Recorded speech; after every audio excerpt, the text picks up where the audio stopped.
So being in prison definitely sucks ass. Even worse, a fucking labor camp. It's not so bad. You get to go without shoes. Yeah. That's You know, my just barefoot walking around. They feed you very nicely. oh yeah.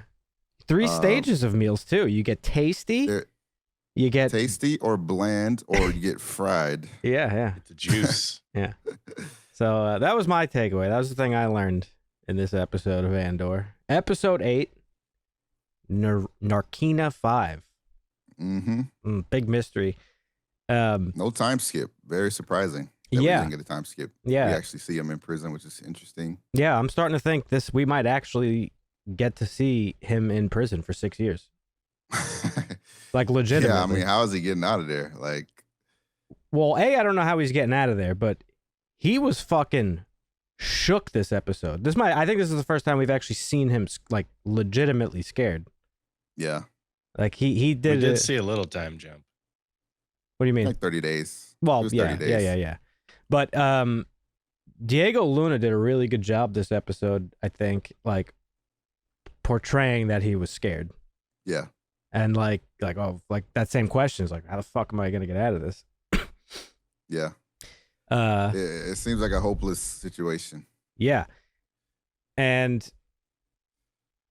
you know, the reason I'm thinking is like maybe we will see him for 6 years in here is because like, you know, we're still waiting to see like what's gonna get him from this show to the like hardened badass we see in Rogue One. Yeah. So nothing. I feel like 6 years also, I don't think he's gonna do the full time because I don't know. Looking at the timeline, maybe 6 years is too long. Like we'll be at Rogue One before 6 years is up. Yeah, that's actually true. But either way, nothing hardens a person like fucking some good jail time, you know? Yeah. He's gonna come out of there with a tear under his eye and shit. Yeah, this is like Alcatraz on steroids, dude. Oh my God. Middle of the fucking sea. Yeah, it's crazy. But yeah, so this episode opens up with Cassian like going to his sentence. He's fucking being cattle, like cattle. They're getting herded into their different sections. Oh, your name is this. All right, you're on that ship. You're going to Narkina 5. He's like, what the fuck's Narkina 5? And shit sounds scary. Yeah, I didn't expect it to be a fucking labor camp. That's for sure. But I didn't know what I expected. I mean, I just thought jail. But we'll talk about what it is in a little bit. But because it's actually really fucking cool what they did, at least in my eyes. But we also very quickly into the episode we get to see Karn fucking doing his button pushing job. That's like, oh yeah, the most mundane fucking job ever, like in the galaxy. Yeah, the ISB pulls up on him and they're like, "Hey, you've been looking at some people." Yeah, and as I predicted, Karn and Deidre get together. I predicted that. He shot a shot, and she was like, "That is true." But I don't know which one of us did, but we were saying that like they're gonna team up and hunt him down, like for sure. Marvin said it. It was me. Yep. Was it you? What the fuck was my prediction? I don't know. Oh, fuck you both. Your prediction was something about him and his sister, right? No. I made a joke that Deidre's his sister. I thought that'd have been funny. Oh yeah. But let me tell you, Karn's got some fucking drip, dude. Well, that suit was sharp. I like that. That fucking weird cool like tie thing. Oh my God. Yeah. I'm actually a fan of the ISB uniform. Yeah. I don't like the pants though, but the top is fire. Right. I like the top a lot. That's fair. The pants too loose. I don't like the Oompa Loompa pants. Yeah. I don't like that at all. No, that's fair. That's fair. Yeah. We get a lot of Karn's gonna have a second chance. It's looking like. Yeah, he's getting fucking hauled in by Deidre, and she's like, dude, you've been at this fucking job for like... You are not doing your job. Like 30 days, and you've put in 5, not counting today. Rocking the boat. Yeah, request. Yeah. And she's like, what are you trying to do here? Yeah, I mean, we had a feeling they kept showing him so often. There's no way he goes, he's not a key factor. But what's really interesting is that, there's this episode, they go back and forth showing her interviewing him. And what's really interesting, by the end of it, the last like meeting they have together, well, it's all one meeting, but the last time we see it, is that she's basically telling him like, dude, like fucking shut the hell up about this stuff. And it's interesting because you would think that she wants his help as like an insider, like you were there, you saw the shit go down, but not in the Empire. He's a plebeian to her. Well, but she is trying to, because it's funny that she knows like literally everything that's going on, but she is basically like, yo, shut the fuck up. We don't want word to get out to these rebels that like we're on to them. Right. You know, they're trying to keep it hush hush, and he's out here fucking putting in requests and like doing all sorts of shit. Yeah. Fucking guy. He has a good quote, Karn, in this episode that he says to her. He says, "One can never be too aggressive when preserving order." And I thought it was a really great illustration of like the mechanisms of authoritarianism, right? Yeah. Because in real life, we see like authoritarians always rise to power under the notion of like, no, I'm here to bring order and like protect you, and like, you just got to listen to me and only me, and I'll set you straight, you know. And you see that like Karn's one of those people that like buys into it. Oh yeah, he's a diehard believer. In the Empire. Yeah, he's fucking drinking that Kool-Aid, boy. Yeah, what a sucker. Now, I think that speaks to a bigger thing we're starting to see. It's starting to unravel in this show. So far, all the main characters, they all have very unique and individual motivations for what they're doing and like how they feel. You know, Cassian is like just trying to survive, basically. Yeah. Deidre, she's not really so much like a loyalist to the Empire. Like she is, but her thing is more of almost like, I feel like she's loyal to the work. Yeah, I feel like she sort of, but I feel like she's just a good cop. I think she mirrors Cassian in a way, in that they're both in it for like their own self-interest, where he obviously wants to just survive. Yeah. She's trying to like survive, but in like her job, like she's trying to like climb the ladder. Yeah, she's just trying to prove herself. You know, Karn is, like we said, he's fully on board with this like authoritarian, like, you know, notion of fucking order. Yeah, he really believes in it. Like, I guess it's kind of admirable. Like, at least he's not in it for like profit or something. Like, he actually believes, I guess. But yeah, like he, you know, he says it in this. He's like, I was a good fucking whatever assistant fucking inspector guy, and like, I mean, you know, he was, to his credit. And then, you know, with some of the other characters too that we meet later on in the episode, like again, Luthen, Mon Mothma, like they all have again very unique motivations that are different from one another. So it's really cool to see that. Sorry, not unwind. Dusty, how are you feeling about this episode? I got to do the weekly check every time. This one was just okay. Yeah, it was a very I actually predictable filler episode. You knew that they were going to introduce us to Cassian in prison. You knew we were going to see some of the aftermath of everything that happened. Nothing was really going to happen in this episode, but what was pretty much predictable. So it was kind of meh for me. You know, I agree it was okay. I don't think it was predictable though, because we were calling more of a time skip. Like, I don't think, at least I didn't expect to show him in prison. Yeah. Well, you know, he's got to get out of prison. Yeah. True. At this point, yeah. The week to week narrative I'm seeing is still, not narrative, but the chatter from people watching the show. It's like very like black and white. It's just like, this is the best Star Wars we've ever had, or this is not Star Wars. And I can understand why people would think that this show is like kind of slow, because like that's like one of the big criticisms. It's like, oh, it's too slow. It's too slow. And I could see why you would call this a filler episode. I don't consider it a filler episode because, again, we're getting, well, you know, what we just talked about. There's a lot of character development in this episode. Yeah. I mean, it builds upon the main story, but it's just a minute step, really, in the overall story that they're trying to get. So it felt like a bit of a wasted episode, I guess, not so much a filler episode. Yeah. They could have done more with it. Yeah. We get a big introduction in this episode. Kino, my boy fucking Andy Serkis. I had no idea he was in this show. Did you guys? I didn't know at all. Andy Serkis, he was Kino. The guy was that the leading the shift leader guy, yeah. Yeah, okay. That's Andy Serkis. That's Caesar from Planet of the Apes. That's well, you wouldn't get the Lord of the Ring reference, but that's Smeagol. Yeah, definitely wouldn't get that one.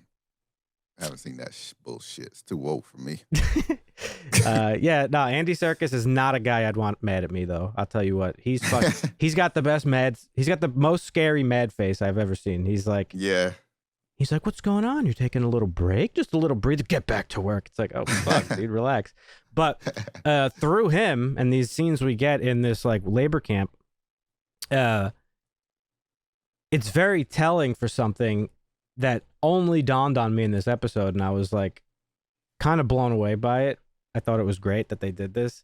I don't know. Again, maybe I'm reading too much into it, but often when you watch Star Wars, at least for me, you ask questions like, how the fuck did they build all this shit? Where like these Star Destroyer ships, the AT-ATs, the fucking Death Star. Later in the series, you'll see like this crazy fleet, and it's like, holy shit! Like, how are they building all this stuff in such short amount of time? Like now you're fucking seeing it's with these fucking crazy ass work camps. Yep, it's the beach to prison pipeline. Then, yeah. I actually thought they were building like KS-2Os at first. Oh yeah. Well, I mean, like the same color. They're probably building like anything the Empire needs. Like, yeah. In real life, our prisons are fucking stamping license plates and shit. And these guys, they're fucking putting together whatever the fuck the Empire needs. This is worse, arguably. Driving maximum production by threat of punishment and death. And like you said, even their food is like treated as a reward with the tiers of like quality. But I thought that this camp was fucking interesting and cool because like, when he first shows up there, the fucking like lead guy is like, yeah, we don't carry weapons because we don't need them. Here's why. He hits a fucking button and they just like drop and are fucking seizing. Yeah, that shit was crazy. So they got these like crazy electrified floors and stuff. Yeah. And then when it comes to the work, I mentioned Andy Serkis, his character Kino, he's like a shift leader. Yeah. This shit is run like a competition. Mm-hmm. And there's sections of like working teams, and each team has like subsections of like tables, they called them. And it's all like performance driven. Yeah. So the worse you perform, the shittier your time there is going to be. Mm-hmm. So gotta keep them KPIs up, Dan. It was a really creative way to like showcase how they drive production, right? Mm-hmm. So that was pretty cool. I like that quite a bit. And that old guy, he's not living. He's fucking shaking and lying and stuff like that. Yeah, he's fucking up. Yeah, he's about to get his fucking shit. When you see videos of somebody getting their shit caught in something in a fucking factory, that's gonna be the old guy. Oh yeah. that fucking days since injury sign is gonna be reset for sure. But I'm surprised they didn't actually have one of those. They'll just put a mechanical arm on him and put him back to work. Yeah, True. There you go. They do love chopping off right arms, or was it left hands or right hand? Which one was it with Anakin and Luke? Left Is hand? it left hand or right hand? I think it's left. Could be wrong. They do love to chop off the left hand. Some Star Wars nerd is like angrily like, it's his right hand. How can you not know? Yeah. One thing I did find interesting though is that the Empire would be leveraging manpower over droid power, because we know in the Star Wars universe, like, there's a fuck ton of droids. There's a droid for fucking everything. That is interesting, yeah. They already tried that. What do you mean? Maybe there's the original prequel. We had, they had the droid armies. Well, yes, but I just mean like in terms of they've done droids, and then they did clones, and now they're doing like. Well, no, I know, but indentured servitude / slavery. Like C-3PO is a hospitality drone. Like that's his programming. Right. So like, why wouldn't there be one to just fucking like fucking drill shit? You know what I mean? Maybe there's such a surplus of humans at this point that like humans are like bottom of the barrel as far as like it's probably labor. Yeah, it's probably like a two birds with one stone thing. It's like, well, we have to punish people, so we might as well just punish them while they're working. Yeah. It's free labor. They have to pay for the droids or the drones, and whereas the people, like, that's if fair. one of them dies, they just go round up another one and say, you're going to jail now, buddy. Sorry, don't care what you did. That's fair. Interesting. I guess this was like a human facility, I'm guessing, because it was all humans and there was no aliens there at all. And that's true. I didn't even catch that. I was like, damn, there's no aliens at all. But I get it. They probably like, some aliens. I don't know. Maybe they can't electrocute some aliens or something. But Another interesting part about the prison was when they were meeting up at first, when he got to the beds, they were talking about that little counter on their beds. Yeah, I didn't quite understand what that was. So so at first they were talking about some reform, something that was happening that they thought was happening on the outside. Yeah. And it seems like it was like a reform they were looking for to get them out of prison, because that counter, he said, don't pay attention to it. Don't look at it. It always goes up.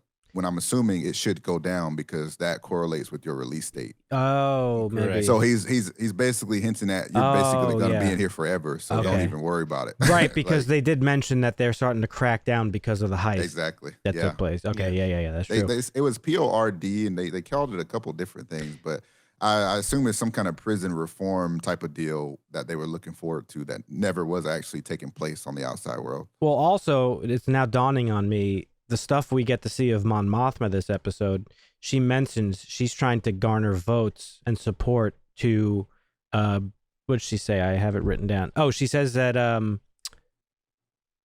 she wants to, she's basically like schmoozing at this party. We see her. She's raising funds and meeting with her friend Tay again from last episode. We find out his name is Tay. We couldn't figure it out last time. Tay, got it. Yeah. And, she says she's trying to get votes for a stay on the Emperor's latest overreach. So between the prison conversation, what you were just describing with that counter, and what she's talking about, it seems like Palpatine is in some way reacting to. Well, he's answering. Well, they doubled the prison sentence. She's probably trying to revert that. So he's responding to what happened at this. I forget where that was again, but the heist, whatever, from a couple episodes back.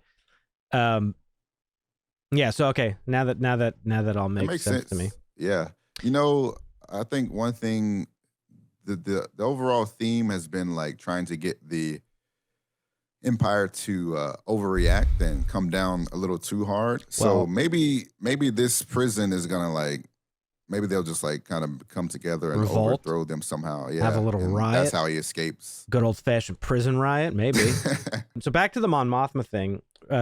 It was I've really I always find her parts of the story very interesting because it really mirrors like real life politics, at least for me. And this conversation she's having, right, with these other politicians, it's just so reminiscent of like what you see like on the fucking news or whatever. It's just them arguing over like the meaning. Like there's at one point she's in this little circle and they're talking about Palpatine, and one person's like, well, I mean, Palpatine's here to protect us and bring us order, and Mon Mothma's like, well, by what means? Like, what is he really doing? So I thought that was a funny mirror to real life. But the other thing that I thought was really funny in this context is because while they're all arguing about these like little nuances of politics, we as an audience know that this fucking guy's in the background trying to restore the fucking Sith to like power in the galaxy. Yeah. And, Mon Mothma's rightfully concerned by him because he's starting to show some authoritarian shit. Yeah, right. But she doesn't know the fucking half of it. She doesn't, So I like seeing the stuff that continues. It's still hard to wrap your head around it, right? What's that? Because this takes place before Rogue One, which takes place before timeline wise A New Hope. Yeah, it's like. Well, but his motivation was always the same. That's the thing that I find funny, and it continues to be one of my favorite things about this show is that, while a lot of people are sitting here saying like, oh, this doesn't feel like Star Wars, it feels very much like Star Wars to me because it's putting it's shedding new light and shining new focus on things we've never seen before, but they still relate to the overall story that we're so familiar with, Right. But yeah, so then we get another jump too. We get a little bit of Ferrix goings-ons. Ferrix action. The flashback reminded me that Deidre now is over Ferrix. Well, she's over Malorna, the Malorna system. There was a flashback?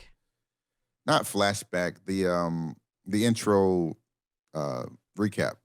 Oh, okay. Yeah. The recap, it shows them, the ISB talking about how she's over the Malorna system now. I think that's the name of it.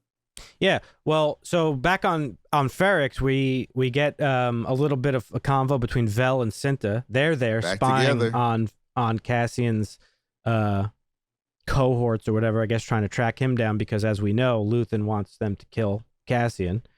I find it interesting Does that Luthen want them to kill him, or they just? I think Luthen still just wants them to find him. I don't know. I wanted to talk about him because I'm not quite. I wanted to see what you guys thought. Yeah, I'm not quite sure what he's got going on. yeah. But also on Ferrix, we see Bix. She gets fucking hauled in and interrogated. Ooh. She's about to get interrogated by Deidre. Yeah. Yep. And his mom, she's sick and dying, it seems like. They said she collapsed and she's fucking breathing weird.